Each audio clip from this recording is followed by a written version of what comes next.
এই আবু সাইদ মুগ্ধ, আবু সাইদ মুগ্ধ, আবু সাইদ মুগ্ধ, সাইদ হাসান মুগ্ধ, সাইদ হাসান মুগ্ধ। দিল্লি না ঢাকা, দিল্লি না ঢাকা, দিল্লি না ঢাকা। বিপ্লবী ঢাকা কলেজের সহযোদ্ধারা, আসসালামু আলাইকুম। আমি সহযোদ্ধা বলেছি কারণ প্রত্যক্ষ এবং পরোক্ষভাবে রাজপথে ঢাকা কলেজের সহযোদ্ধাদের আমি পেয়েছি।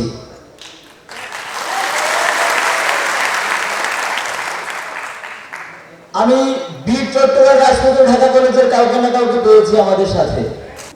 তো ঢাকা কলেজের সাথে আমি কিভাবে সংযুক্ত ছিলাম সেটা যেহেতু আজকে ঢাকা কলেজে আমার বলার সুযোগ হয়েছে, সেই সুযোগটা মিস করতে চাই না। যখন আন্দোলন চলছিল, আন্দোলনের মাঝামাঝি পর্যায়ে একটা ক্রাইসিস ক্রিয়েট হয়েছিল, একটা থেমে যাওয়ার ভাব ছিল। আপনাদের মনে আছে কিনা আমি জানি না। তো ঢাকা বিশ্ববিদ্যালয়ের সবার সাথে আমার ওরকম ভাবে যোগাযোগটা সম্ভব হয়ে ওঠেনি। আমি ঢাকা কলেজের রাকিব ভাইকে সবসময় পেয়েছি।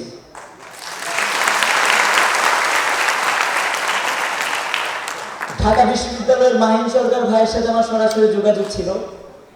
তো সেভাবে সমন্বয় করে প্রতিদিনের কর্মসূচিগুলো বাস্তবায়ন করতাম। এবং আমি যতটুকু শুনেছি এবং এখানে বসে থেকে ঢাকা কলেজের গল্পগুলো শুনছিলাম, ভালো লাগছিল যে আসলে কতটা কঠিন দিন ছিল আমাদের। শুনেছি সায়েন্স ল্যাব আপনাদের ঢাকা কলেজেরই দখলে ছিল, কেউ সেখানে আসতে পারে নাই। এবং ঢাকা কলেজের ইতিহাস যদি আমি একটু দেখি তাহলে দেখা গেছে যে দেশের প্রত্যেকটা সংকটে, দেশের প্রত্যেকটা ক্রাইসিসে ঢাকা কলেজের অবদান ছিল অনস্বীকার্য। যেহেতু আমি চট্টগ্রামে আন্দোলন করেছি, বীর চট্টগ্রাম রাজপথেই ছিল আমার আসল ঠিকানা। তো ঢাকার সম্পর্কে খুব একটা অনলাইনে যা দেখতাম তাই জানা ছিল, এর বাইরে কিছু জানা ছিল না। কিন্তু আজকে এই মঞ্চে বসে থেকে নতুন অনেক কিছু জানতে পেরেছি, যেগুলো আসলে জানা প্রয়োজন। আমরা আশা রাখবো দেশে যে ভবিষ্যতে কোনো সংকট তৈরি হবে না, দেশে যে ভবিষ্যতে কোনো ক্রাইসিস তৈরি হবে না, তার গ্যারান্টি তো আমরা দিতে পারি না। কারণ আমাদের পেছনের ইতিহাস খুব একটা ভালো না। আমাদের পেছনের ইতিহাস যদি আমরা দেখি, দেখা গিয়েছে যে আমাদের যখন সংকট তৈরি হয়েছে তখন আমরা এক হয়েছি, কিন্তু যখন সংকট কেটে গেছে তখন আমরা আবার বিভাজিত হয়ে গেছি। যার ফলে আমাদের বারবার নতুন কোনো না কোনো সাল এসেছে, ৭১ এসেছে, ৯০ এসেছে, ১৮ এসেছে, সবশেষে ২৪ এসেছে।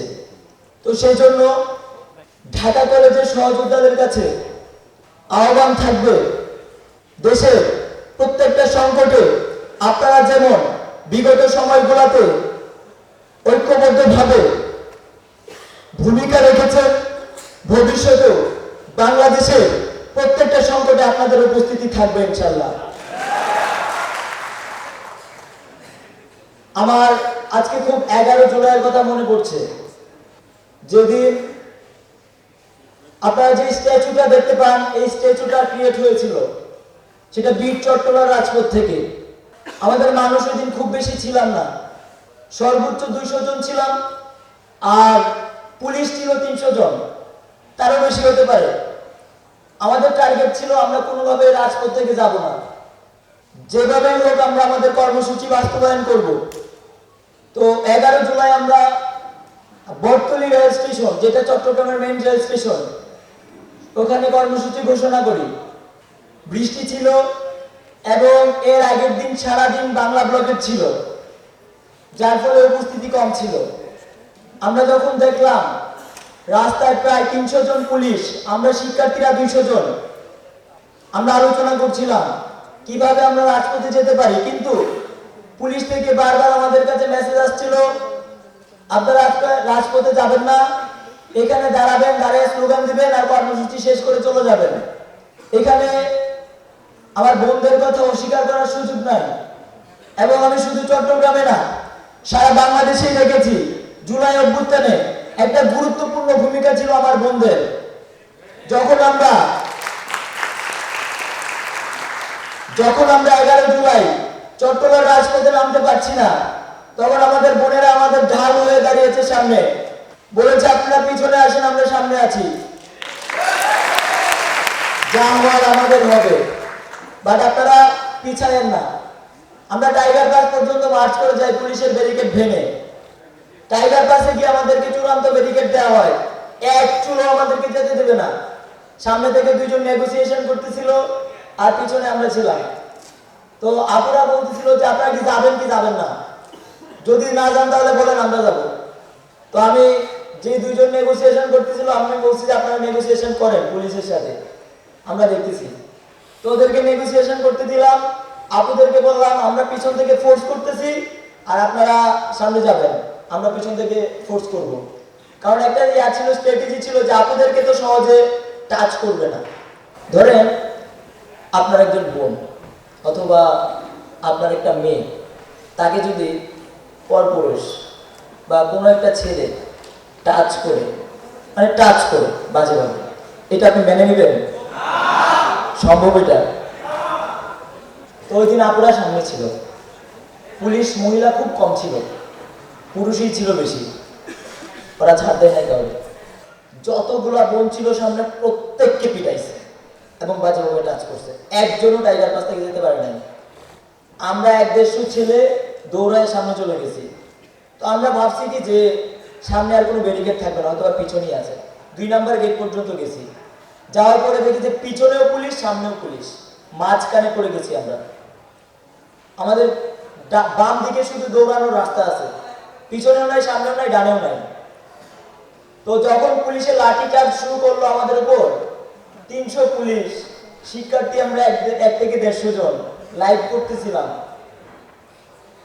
তো পুলিশের লাঠি চার্জের কারণে সবাই দৌড়াচ্ছিল।